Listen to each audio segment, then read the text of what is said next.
This week marks a year since the first lockdowns and restrictions began across the world in response to the first wave. On March 11th, the spread and severity of the virus led to its characterization as a pandemic. Since then, governments have faced diverse challenges and difficult decisions in the face of such a dire threat. Some countries have remained entirely virus-free, others have successfully limited spread, and others still face apocalyptic levels of daily new cases. Results seem to point towards a strong humanitarian response by governments to effectively enforce lockdowns, restrict travel, test en masse, maintain mask wearing, and take measures to support the economically precarious, as seen in Vietnam, South Korea, and New Zealand. Yet I still find it necessary to approach this pandemic with a critical eye.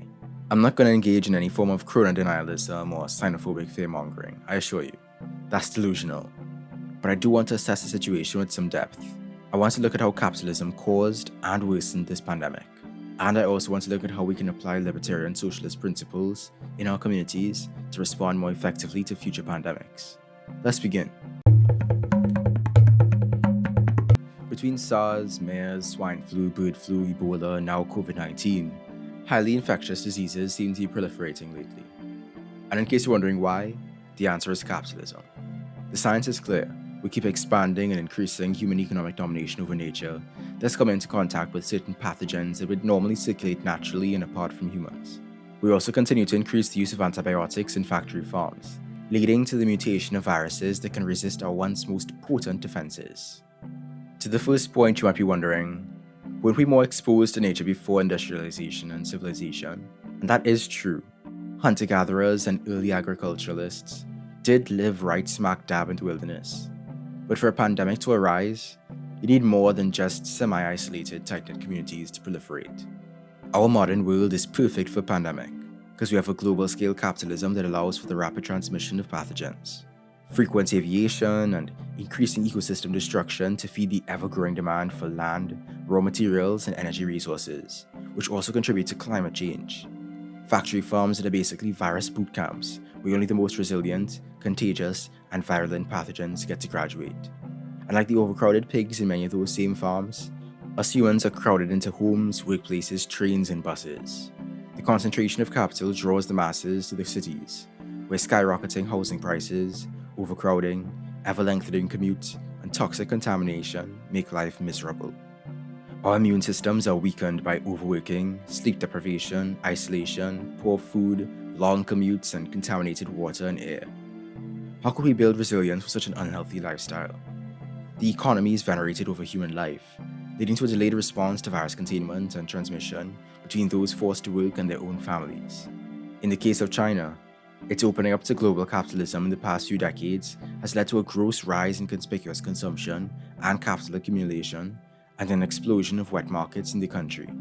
Due to the international competitive nature of capitalism, superpowers across the world would rather quarrel than coordinate. And that's not even getting into the way the internet has become a hotbed for the rapid spread of misinformation and conspiracy theories. While it is true that certain, particularly social democratic countries have fared better than others due to their strong policies and outpouring of resources to combat the pandemic, such responses are still merely reactive and temporary. The pressure to open the economy is too great. Capitalism sickens us, and it can't even avoid it. It leaves us in a fundamentally sickening condition in the first place. When it does develop the necessary pharmaceutical knowledge, it only fuels the flame. I already mentioned overused antibiotics. But what about vaccines? Due to its mercantile logic, capitalism incentivizes patenting, secrecy, and negotiation for great profit over swift, collaborative development and application, leading to the proliferation of new strains the vaccines cannot combat. Our various responses to the pandemic also highlighted a false dichotomy that seems to exist in the minds of many, that of the individual and the state. We heard cries of every man for himself and let the old folks die off. People were shaming each other for coughing, for running away, for working, for not working. And all this is a consequence of creating a society of atomized individuals. Selfishness, callousness, and divisiveness abound. Thus, the state steps in and takes over. States of emergency, shutdowns, curfews, necessary travel only. In an atomized society, the state needed to intervene and organize. Yet its intervention perpetuates the causes of our atomization. Profit over life, capital over humanity.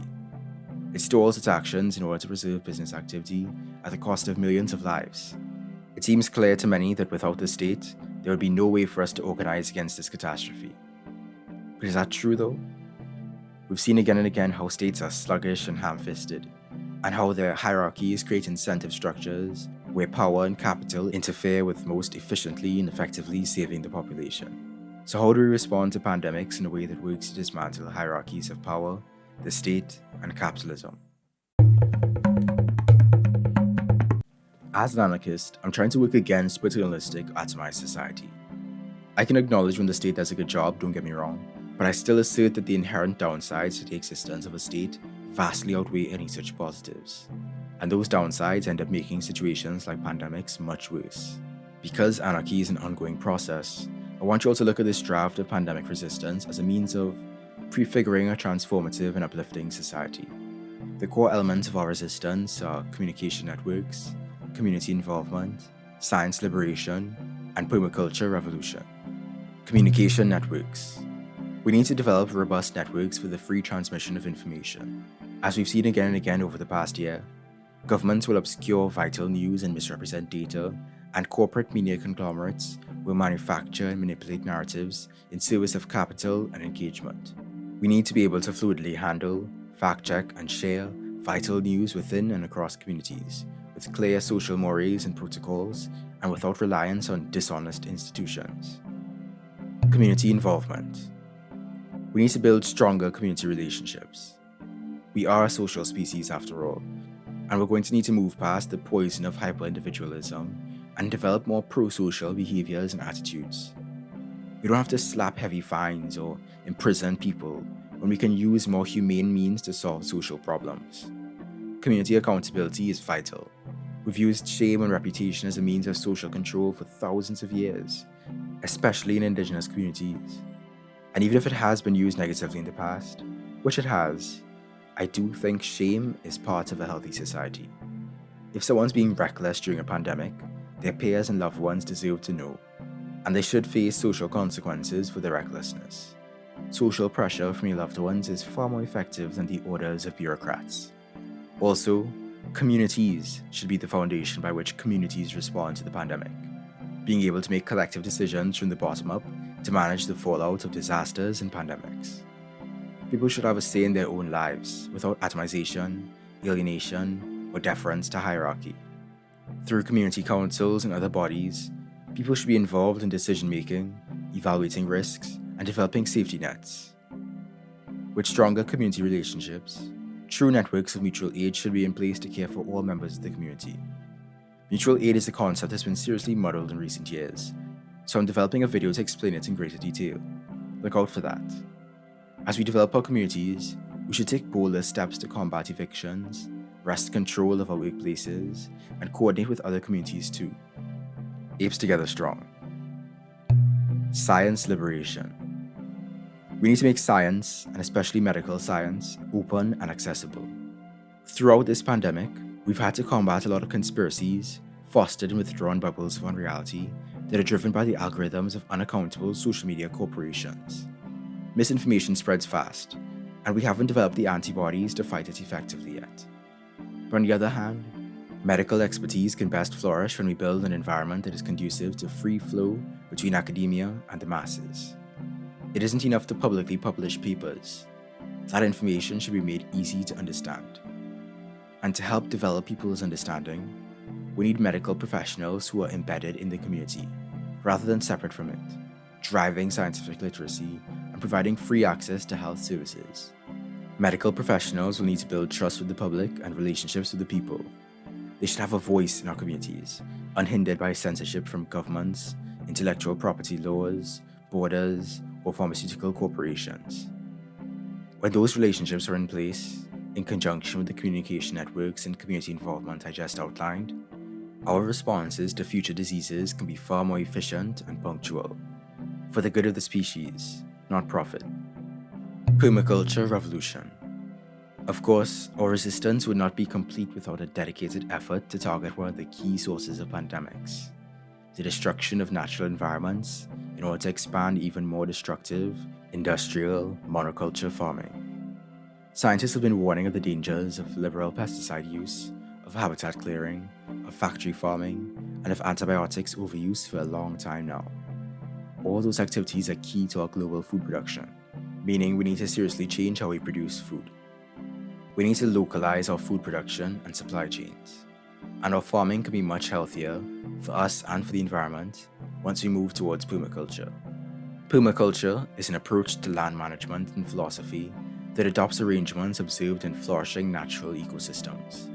It's very design-based and derives its principles using whole systems thinking. Permaculture is focused on regenerative agriculture, rewilding, renewables, integration, self-sufficiency, sustainability, and community resilience. Our Changing Climate has a great video on it, and I plan on talking about it as I continue to learn more in the future. But food autonomy is vital, not only to our liberation, but also to our very survival. Coronavirus has exposed how broken our system is. Because capitalism has to grow and consume endlessly, or else it falls into crisis, it commodifies human beings, animals, and the natural world. It is against life. As a system fraught with contradictions, capitalism can never overcome its crises, only postpone and intensify them. We need to be fluid and adaptable in our response. There is no simple fix and no easy strategy, but things will keep getting worse until we dismantle capitalism and the state. It's up to us as a class, as a community, as a species, to liberate ourselves from their destruction. Peace. Thank you for watching. Thanks once again to the family, Ongrad, Kobe Tamayo, John Veshi, Orishmoni, and Swavocado Jones. You can join these beautiful humans and support me too on patreon.com/sainttrue. Or you can give a one-time donation on ko-fi.com/sainttrue.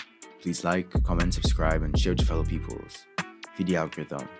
Check out my previous videos for other fascinating topics. You can follow me on Twitter @_sainttrue. Thanks again. Peace.